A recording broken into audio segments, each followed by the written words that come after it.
राजगढ़ वासियों, कुछ दिन पहले राजगढ़ के नरसिंहगढ़ के एक जंगल में एक बच्ची के साथ हैवानियत हुई थी। पुलिस ने उस हैवान को धर दबोचा है और किस मेहनत से पुलिस ने उस हैवान को धर दबोचा है, उसकी पूरी कहानी हम समझेंगे। उसकी पूरी कहानी समझेंगे कि उस हैवान ने हैवानियत से पहले क्या क्या किया था। तो पूरी डिटेल में आज मैंने कहानी निकाली है, तो आपको सुनाता हूं। लेकिन कहानी को सुनाने से पहले आप लोगों से एक रिक्वेस्ट है कि जिनके अंदर जिगर हो केवल वही लोग इस कहानी को सुने। जिनके अंदर जिगरा हो वही लोग सुने, नहीं तो इस कहानी को छोड़कर चले जाएं, क्योंकि ये कहानी कमजोर दिल वालों के लिए नहीं है। आरोपी का नाम है रमेश खाती, जिसने 11 साल की मूक बधिर बच्ची के साथ नरसिंहगढ़ के जंगल में रेप किया था। रमेश खाती 49 साल का है और ये जो आरोपी है ये शाजापुर के ग्राम बड़ी पोलाय का रहने वाला आरोपी है। अब इस आरोपी का थोड़ा सा क्रिमिनल बैकग्राउंड भी जान लेते हैं। ये ऐसा नहीं है कि पहली बार इसने कोई अपराध किया है, ये पहले भी बहुत सारे अपराध कर चुका है। आपको जानकर हैरानी होगी कि ये जो आरोपी है ना, इसने 2003 में 5 साल की बच्ची के साथ हैवानियत की थी और कोर्ट ने इसे 10 साल की सजा सुनाई थी। ये 10 सालों तक जेल में भी रहा। फिर जेल से छूटकर ये बाहर आया तो फिर 2014 में सीहोर के आष्टा में 8 वर्ष की बालिका से इसने दुष्कर्म किया। सीहोर के आष्टा में 8 साल की बच्ची के साथ जेल से छूटते ही आप सोचिए कि इसके दिमाग में क्या भरा पड़ा है। और इसने फिर 2 फरवरी को राजगढ़ जिले के नरसिंहगढ़ के एक जंगल में 11 साल की मासूम के साथ हैवानियत की। ये इसने तीसरी बच्ची का रेप किया जो नाबालिग है। अब ये हैवान जो है दुष्कर्म से पहले क्या कर रहा था, इस पर थोड़ी सी नजर डालते हैं, ताकि आपको थोड़ी सी पिक्चर क्लियर हो कि हाँ भाई, इसके दिमाग में कैसे ये विकृत जो मानसिकता पैदा हुई, ये कैसे हुई। ये कुरावर से निकला ऑटो में सवार होकर, तो ये नरसिंहगढ़ पहुंचा। नरसिंहगढ़ शहर के एक कोने में इसने जो जो देह व्यापार करती है महिलाएं, उनसे भी मुलाकात की। तो इसकी जेब में केवल 400 रुपए थे। देह व्यापार कर रही महिलाओं ने कुछ और डिमांड की होगी कि इतने पैसे में हम नहीं कर सकते। तो फिर 400 रुपए जेब में डालकर ये व्यक्ति नरसिंहगढ़ के बस स्टैंड की तरफ बढ़ता है। नरसिंहगढ़ के बस स्टैंड पर रात को 12 बजे पहुंचता है। उसके बाद में मंदिर में भंडारा चल रहा होता है, तो ये भंडारे से खाना भी खाता है। उसके बाद में ये भंडारे से खाना खा करके एक मानसिक तौर पर विक्षिप्त महिला से जबरदस्ती करने की कोशिश करता है।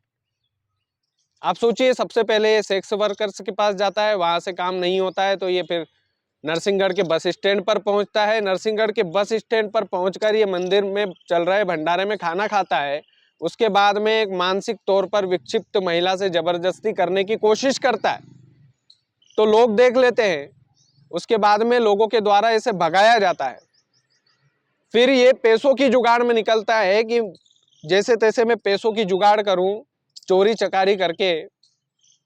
तो ये पैसों की जुगाड़ करने के लिए ये भोपाल रोड पर जाता है और भोपाल रोड पर ही एक किनारे में एक बस्ती है। उस बस्ती में घुसता है तो इसकी नज़र एक बच्ची पर पड़ती है जो अपने परिजनों के साथ सो रही थी, अपने चाचा और अपनी दादी के पास, दादी के बीच में सो रही थी ये बच्ची। उसके बाद में ये आरोपी नींद में ही उस बच्ची को उठाता है और महज 15 मिनट में ये जंगल में लेकर जाता है उस बच्ची को। आप सोचिए, पगडंडी का रास्ता बस इसने देखा हुआ था, जंगल का रास्ता इसने पूरा देखा था। तो ये आरोपी क्या करता है, ये दादी और चाचा के बीच में सो रही उस 11 साल की मासूम को उठाता है। उस मासूम को उठा करके पगडंडी के रास्ते से 15 मिनट में जंगल में पहुंच जाता है। पुलिस को ये आरोपी ये भी बताता है कि बच्ची चूंकि मूक बधिर थी, बोल भी नहीं सकती थी, सुन भी नहीं सकती थी, तो उसने आवाज देने की कोशिश की जब वो मेरे गोद में थी, लेकिन वो आवाज नहीं दे पाई क्योंकि वो बोल ही नहीं सकती थी। उसके बाद में ये आरोपी लगभग 2 बजे तक, ये 12 बजे बस्ती में घुसता है, बच्ची को उठाता है और बच्ची को उठाने के बाद में ये जंगल में ले जाता है। तो 2 बजे तक इसने उस बच्ची के साथ हैवानियत की। वो बच्ची कितनी तड़पी होगी आप इसकी कल्पना भी नहीं कर सकते। आप सोचिए कि उस बच्ची के साथ इस कदर की हैवानियत हुई कि उसके प्राइवेट पार्ट से खून बह रहा था सुबह तक, और उसके बाद में वो जब अस्पताल ले जाई गई तो राजगढ़ के किसी अस्पताल में तो उसे झेला नहीं गया, तो फिर भोपाल में उस बच्ची को भर्ती कराया गया पुलिस प्रशासन के द्वारा। वहां भी वो बच्ची नहीं बचाई जा सकी। इतनी गंदी तरीके से हैवानियत की थी इस दरिंदे ने उस बच्ची के साथ। उसके बाद पुलिस की मेहनत सुनिए आप कि पुलिस ने इस आरोपी को कैसे पकड़ा। समय लगा, लेकिन पुलिस ने किस कदर की मेहनत की वो आप लोगों को जरूर सुनना चाहिए। और राजगढ़ की पुलिस को सलाम भेजना चाहिए। राजगढ़ के जो एसपी महोदय है उनको सल्यूट करना चाहिए इस चीज के लिए। मैं बताता हूं, पुलिस ने 16 टीमों का गठन किया था इस आरोपी को पकड़ने के लिए। टोटल 16 टीमें बनाई थी। 3 राज्यों में सर्च ऑपरेशन चलाया था। 17 रेलवे स्टेशनों पर लगातार 6 दिन तक निगरानी की थी पुलिस ने।